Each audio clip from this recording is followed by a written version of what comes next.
अस्सलामु अलैकुम वरहमतुल्लाहि वबरकातुहू। प्यारे दोस्तों, आज की वीडियो में हम बात करेंगे सूरह मोहम्मद की फ़जीलत के बारे में कि सूरह मोहम्मद पढ़ने के क्या क्या फ़ायदे हैं। अगर आप भी चाहते हैं कि आपकी ज़िंदगी से तमाम परेशानियां ख़त्म हो जाएं, आपके कारोबार में बरकत होने लगे, तो इस वीडियो को लाजमी पूरा देखकर जाइएगा। प्यारे दोस्तों, सूरह मोहम्मद पढ़ने के बेशुमार फ़ायदे हैं। आप लोग ख़ुद अंदाज़ा लगाइए कि जिस सूरत का नाम हमारे आका सल्लल्लाहु ताला अलैहि वसल्लम के नाम पाक से मंसूब हो, तो वो सूरत कितनी बाबरकत होगी, वो सूरत कितनी फ़जीलत वाली होगी। अगर कोई शख्स चाहता है कि उसे बेपनाह इज़्ज़त हासिल हो, तो उस शख्स को चाहिए कि रोज़ाना इस सूरह मोहम्मद की तिलावत कर लिया करे या सुन लिया करे। अल्लाह पाक इस सूरत के पढ़ने की बरकत से उसे बेपनाह इज़्ज़त अता फ़रमाएगा। अगर कोई चाहता है कि उसकी तमाम मुश्किलें आसान हो जाएं, या किसी के ऊपर कोई ऐसी मुश्किल पेश आ गई हो जिसका कोई हल नज़र नहीं आता हो, तो उसे चाहिए कि 41 रोज़ तक सूरह मोहम्मद की तिलावत करता रहे या सुन लिया करे। इंशाअल्लाह अज़्ज़ा वजल अल्लाह पाक इस बाबरकत सूरत की बरकत से उसकी तमाम मुश्किलों को आसान फरमा देगा। आइए दोस्तों, इसी बाबरकत सूरत को सुन लेते हैं। अऊज़ु बिल्लाहि मिनश शैतानिर रजीम, बिस्मिल्लाहिर रहमानिर रहीम।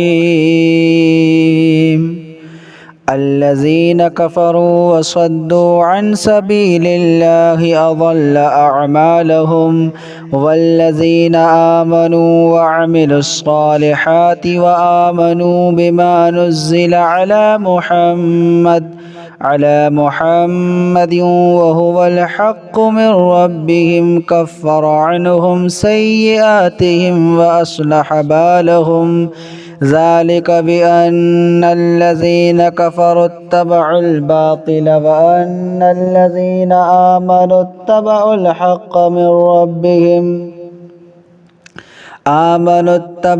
हक़्क़ मिन रब्बिहिम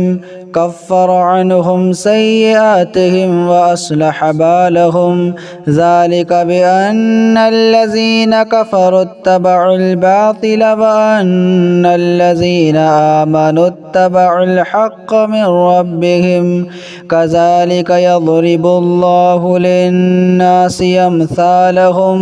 फ़इज़ा लक़ीतुमुल्लज़ीना कफ़रू फ़ज़रबर रिक़ाब हत्ता इज़ा असख़न्तुमूहुम फ़शुद्दुल वसाक़ फ़इम्मा मन्नन बअदु व इम्मा फ़िदाअन हत्ता तज़अल हर्बु औज़ारहा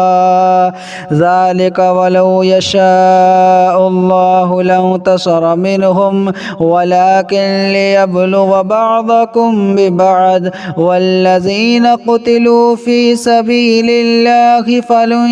युज़िल्ल अअमालहुम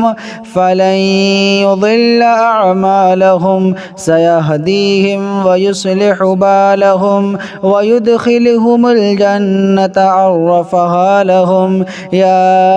अय्युहल्लज़ीना आमनू इन तंसुरुल्लाह यंसुरकुम व युथब्बित अक़दामकुम वल्लज़ीना कफ़रू फ़तअसल लहुम व अज़ल्ल अअमालहुम ज़ालिक बिअन्नहुम करिहू मा अंज़लल्लाहु फ़अहबत अअमालहुम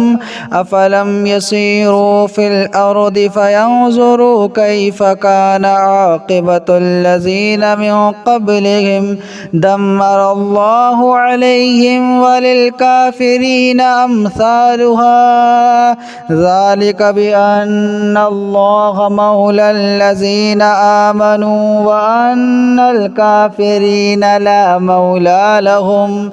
इन्नल्लाह युदखिलुल्लज़ीना आमनू व अमिलुस्सालिहाति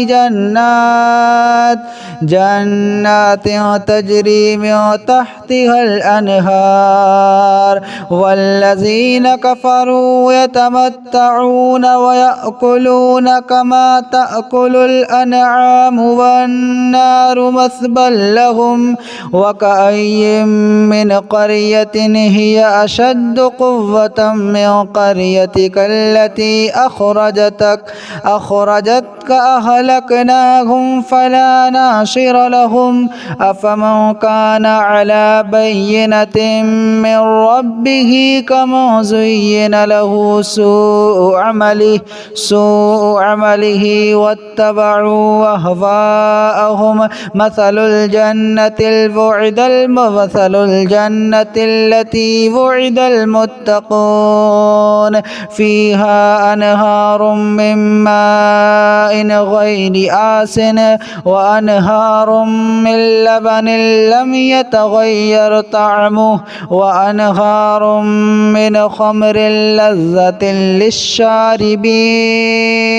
وأنهار من عسل مصفى ولهم فيها من كل الثمرات ومغفرة من ربهم كمن هو خالد في النار وسقوا ماء حميما فقطع أمعاءهم ومنهم من يستمع إليك حتى إذا خرجوا من عندك قالوا للذين أوتوا العلم ماذا قال آنفا أولئك الذين طبع الله على قلوبهم واتبعوا أهواءهم والذين اهتدوا زادهم هدى وآتاهم تقواهم فهل ينظرون إلا الساعة أن تأتيهم بغتة فقد جاء أشراطها فأنى لهم إذا جاءتهم ذكراهم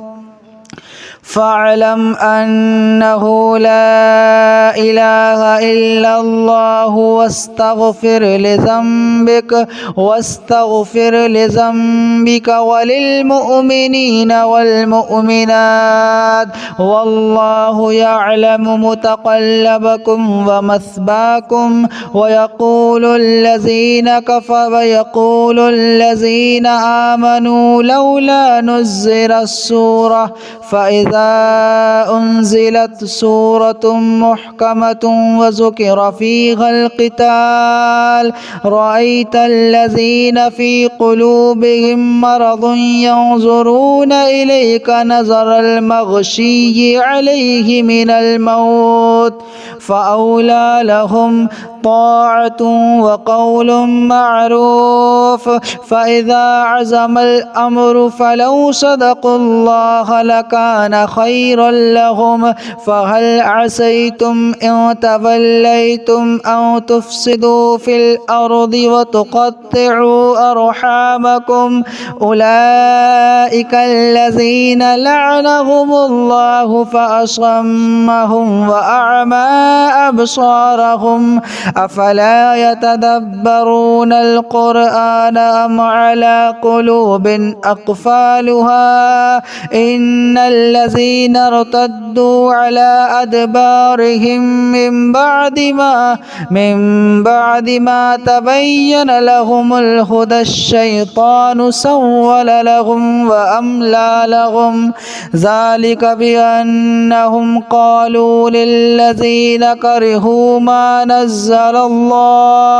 ما نزل الله سنطيعكم في بعض الأمر والله يعلم إسرارهم فكيف إذا توفتهم الملائكة يضربون وجوههم وأدبارهم ذلك بأنهم اتبعوا ما أسخط الله وكرهوا رضوانه فأحبط أعمالهم أم حسب الذين في قلوبهم مرض أن لن يخرج الله أضغانهم ولو نشاء لأريناكهم فلعرفتهم بسيماهم ولتعرفنهم في لحن القول والله يعلم أعمالكم ولنبلونكم حتى نعلم المجاهدين منكم والصابرين ونبلو أخباركم إن الذين كفروا وصدوا عن سبيل الله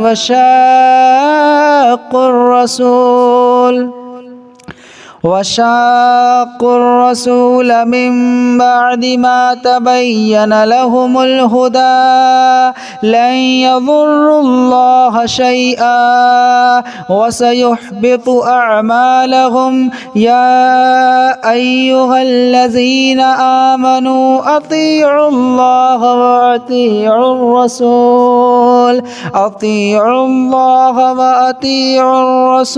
ولا تبطلوا أعمالكم إن الذين كفروا وصدوا عن سبيل الله ثم ماتوا